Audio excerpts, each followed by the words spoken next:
بەڕێوەبەرایەتی تۆڕی میدیای ڕوودا و ساڵی ڕابردوو بەڕیاریدا ساڵانە ڕێوڕسمێک بۆ خەڵاتی جیهانی شیفاگەردی ساز بکات بۆ زیندوو ڕاگررتنی ناوی شیفا ڕێزگرتن لە کاری ڕۆژنامەوانانیش لە جیهاندا. لێرەدا دەمانەوێت لە سەرمە قسە بکەین بەڕێوەبەری گشتی تۆڕی میدیای ڕوودا و ڕێزا کۆمحەمەد لەگەڵمانە بێت پرسیاریەوەکەین کە بڕیارێکی لەم شێوەیە هەبوو کە خەڵاتی شیفاگەردی دابش بکرێت بۆچی ئەم خەڵاتە ئەم ساڵ دابش نەکرا. کاگاکۆ بەخێر بیت. زۆر سپاس. خێرات. زۆر سپاس. مەراسیمێک هاتبوو پلانکردن و بریاردا بوو مەراسیمێکێ چێ بکەن خەلاتێکە ناودەولەتی بناوێ شیفاگەردی بدن ji بۆی چێی ساڵ بڕێوە نەچوو. ئەگەر ڕێگەم بدەی من یەکەم جار بەخێراتنی هەموو میوانە بە ڕێزەکان دەکەم. نوێنەری مەکتەبی جەنابی سەرۆک، هەروەها نوێنەرانی مەکتەبی سەرۆک وەزیرانی هەرێمی کوردستان، پەرلەمانی کوردستان، حیزبولانە سیاسیەکان، بەڕێزان قۆنسوڵەکان و هەروەها پەرلەمانتارانی عراقی و هەروەها کوردستان کە لێرەن و هەروەها حیزبەکانی پارچەکانی دیکەی کوردستان بەڕێز سکرتێری حیزبی دموکراتی کوردستان لێرەیە و بێگومان زۆر کەسی دیکە لێرەن، ڕۆشنبیران، هونەرمەندان، هەموو ئەوانەی کە لێرە ئامادە بوون. زۆر سپاسیان دەکەین. بەڕاستی ئێمە دەستمان بە کارەکانی خۆمان کردبوو، لیژنەیەکمان پێکێ نابوو، دەبا ئەو لیژنەیە چەند لیژنەیەکی دیکەشی لێ بکەوێتەوە. دەستەیەک هەبوو کە بڕیارمان لێدا بوو لەگەڵ ئینێکس و لەگەڵ چەند ئاژانسێکی دیکە، لەگەڵ چەند ڕێکخراوێکی دیکەی تایبەتمەند کە بتوانین هەموو ئەو ستانداردانەی کە بۆ خەڵاتێکی نێودەوڵەتی ڕۆژنامەنووسی پێویستن هەموو ئەوانە بەجێ بگەینێ. لەگەڵ هەموو ئەو ڕێکخراوانە قسەمان کردبوو و دەستیشمان کرد بە هەڵبژاردننی ئەو ڕۆژنامەنووسە ژنانەی کە لە کاری ڕۆژنامەنووسیدا ڕوبەڕووی سەختی دەبنەوە. بە تایبەتی ئەم ساڵی ڕابردوو هەموو ئەوانەمان هەڵبژارد بوو کە لە شەڕی مووسڵدا بەشداریان کردبوو لە ڕووماڵەکاندا لە بەرەی پێشەوە هەبووە، ینی زۆر بە وەکو دەڵێن زۆر بە سەیری دەربازی بووە. هەموو ئەوانەمان هەڵبژارد بوو، 14 ڕۆژنامەنووسمان هەڵبژارد لە سەرتاسەری جیهان، هەمووشیان ژن بوون بێگومان. لەو 14ەیە اینجا کۆبنەوەکانی لیژنەکەمان دەستی پێکرد تاوەکو گەیشتینە سەر ئەوەی فایناڵایزی بکەین بۆ 6 ڕۆژنامەوان و بەڕاستیش نامەمان بۆ هەر شەشەکەیان نارد کە بەشداری لەو پێشبڕکێدا بکەن. ئەوان هەر شەشەکەیان جوابیان دایەوە، 4یان ئامادە بوون کە لەو کاتەدا بێن بۆ کوردستان و ئێمە بەڕاستی چاوەڕوانیمە ئەوە بوو و لەگەڵ زۆر خەڵکی دیکەشدا کە سەری ساڵ فڕۆکەخانەکان ببنەوە. ئەگەر سەری ساڵ نەبێ وەختێکی دیکە لە دوای سەری ساڵ بە نزیکی ببنەوە ئەو فڕۆکەخانانە. بەڵام بەڕاستی کارەکەی ئێمە پەکی کەوت بەهۆی ئەوەی کە فڕۆکەخانەکان نەبوونەوە، چونکە ئێمە دەبا مانگی 12 لەگەڵ ئەو لیژنەیە بتوانین لە ناو 6 کەسەکەدا یەک کەسیان هەڵبژێرین بۆ ئەوەی خەڵاتەکە وەربگری. بەداخەوە نەمانتوانی ئەوە بکەین و شتەکە زۆر لە ئیرادەی ما بەدەر بوو.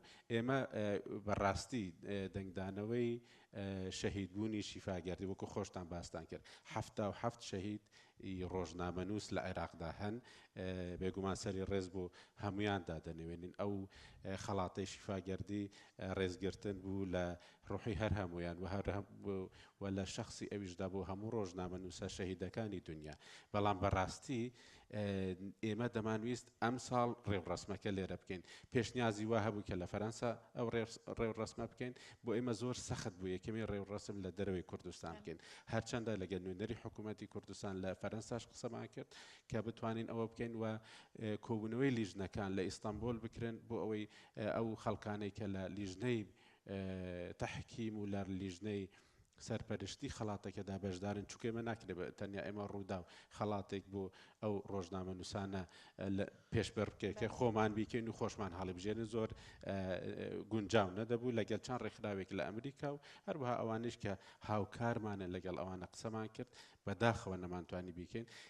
هیوای ئێمە ئەوە بوو کە بەڕاستی بتوانین لە مانگی 5 لە ڕۆژی ئازادی ڕۆژنامەنووسی جیهانیدا ئەو خەڵاتە بدەین. ئێستاش بەو هیواین ئەگەر بتوانین ئەو لیژنەیە کۆ بکەینەوە، ئەگەر فڕۆکەخانەکان ببنەوە، ئەگەر ئەوانەی کە ئامادەیان دەربڕی بوو بێن بۆ کوردستان بیکەین. بەڵام بڕیاری خۆمانە و داومانە کە ئەو خەڵاتە هەردەیکەین و ئەوە بۆ بەرز ڕاگررتنی ڕۆحی شیفا و هەروەها هەموو ئەو ڕۆژنامە نووسانەشە کە لە بەرەکانی شار یان لە سەختیەکاندا یان لە کاتی ڕووماڵی مەسلەیەکی سەخت و دژواردا گیانیان لەدەستداوە. بەدەنگەوە هاتنی ئەم ڕۆژنامەوانە جیهانیانە چۆن بوو کاتێک پێشنیاستان کراوان بەشدار بن لەم خەڵاتەدا ئایا ئەوان بەدەمەوە هاتن؟ بەدەنگەوە هاتنەکەیان بەڕاستی زۆر جێی ڕێزە و ئێمە دواتریش کە نەمانتوانی ئەو ڕێو ڕسمە بەڕێوە ببین لەبەر ئەو ئەرگوە خۆگیریەی ئەوان لەبەر ئەو ئیسیجابە باشەی ئەوان لەبەر ئەو وەڵامدانەوە زۆر بەڕێزەی ئەوان ئێمە سوپاسمان کردن بە نووسراوی ڕسمی سوپاسنامەمان بۆ ناردن بە ناوی تۆڕی میدیای ڕووداوەوە و پێمان گوتن ئێوە ئەگەر ساڵەکانی داهاتوو لە زمانی لە چوارچێوەی ئەو کەسانەشدانە بن کە بۆ پێشبڕکێکە دەپاڵێورێن هەر پێمان خۆشە لەگەڵمان ئامادە بن و ئینشاءڵڵا بتوانین خەڵاتەکە زۆر بەباشی بڕێوە بین و بێگومان هەر هەموو ئەو بەڕێزانەی لێرە ئامادەن سەندیکای ڕۆژنامە نووسانی کوردستان ڕێکخراوی میترۆ کە خۆشیان ئێستا لێرە ئامادەن و هەر هەموو ئەو ڕێکخراوانە کە بایەخ بە کار و باری ڕۆژنامەوانی دەدەن لە جیهاندا بتوانن هاوکاریمان بکەن. بەێ کاکاکۆ چما إلا هو خست دي چارچوبەیەکە ناودەوڵەتی دەبێ ینی چما نەت سینۆرێ کوردستانی دەبێ ئەو خەڵات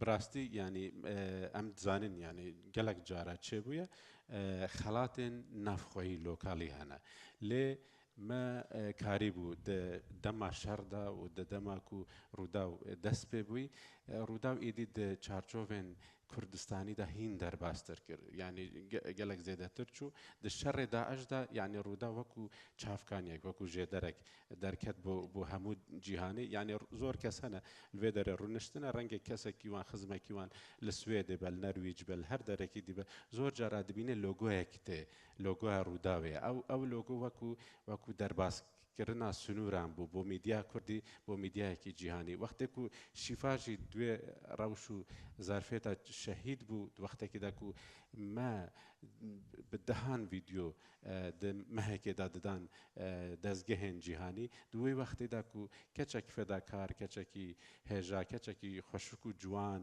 ینی کول بەردەستی بەرچاوی هەر کەسێکی جێ سەرنج و تێرامانێ بوو دوی وەختیدا و دەستگەهێک ئەو قاس کەتدا بۆ دنیا دوی وەختیدا کەسێکی ئەوها شەهید ببی بێگومان ینی هەفسۆزیە گەلک جیهانی پەیدا بوو ینی وەختێ تو سێرج بکەی سەرناوێ ئەو شەهیدێن و شەڕێ ڕوومالکردنا شەڕێ داعشدا شەهید بوونە تو کەسێک نبینی بقاسی شەهید شیفا سەر هات بینی بچاندن ینی وەژی بڕاستی ینی هەموو کارمەندێن ڕووداوێ کەسێکی وەکو دەبێژن کەمتار خەمی نەکرد کەسێکی خۆنەدا پاش و هەمیان کار کرد سوپاسیا و یەک بەیەکی دیکەم و سوپاسی هەموو ڕۆژنامەوانێن کوردستانی دکەم و بڕاستی پشتامە بوون وەکردن و شیفا ببە سیمبولێک جیهانی نەتەنێ دناوا کوردستانێدا بمینە ji ber hindê jî me bi fer zanî bû û bi rastî jî ew bû bû me bo rojnamevanên Kurdistanê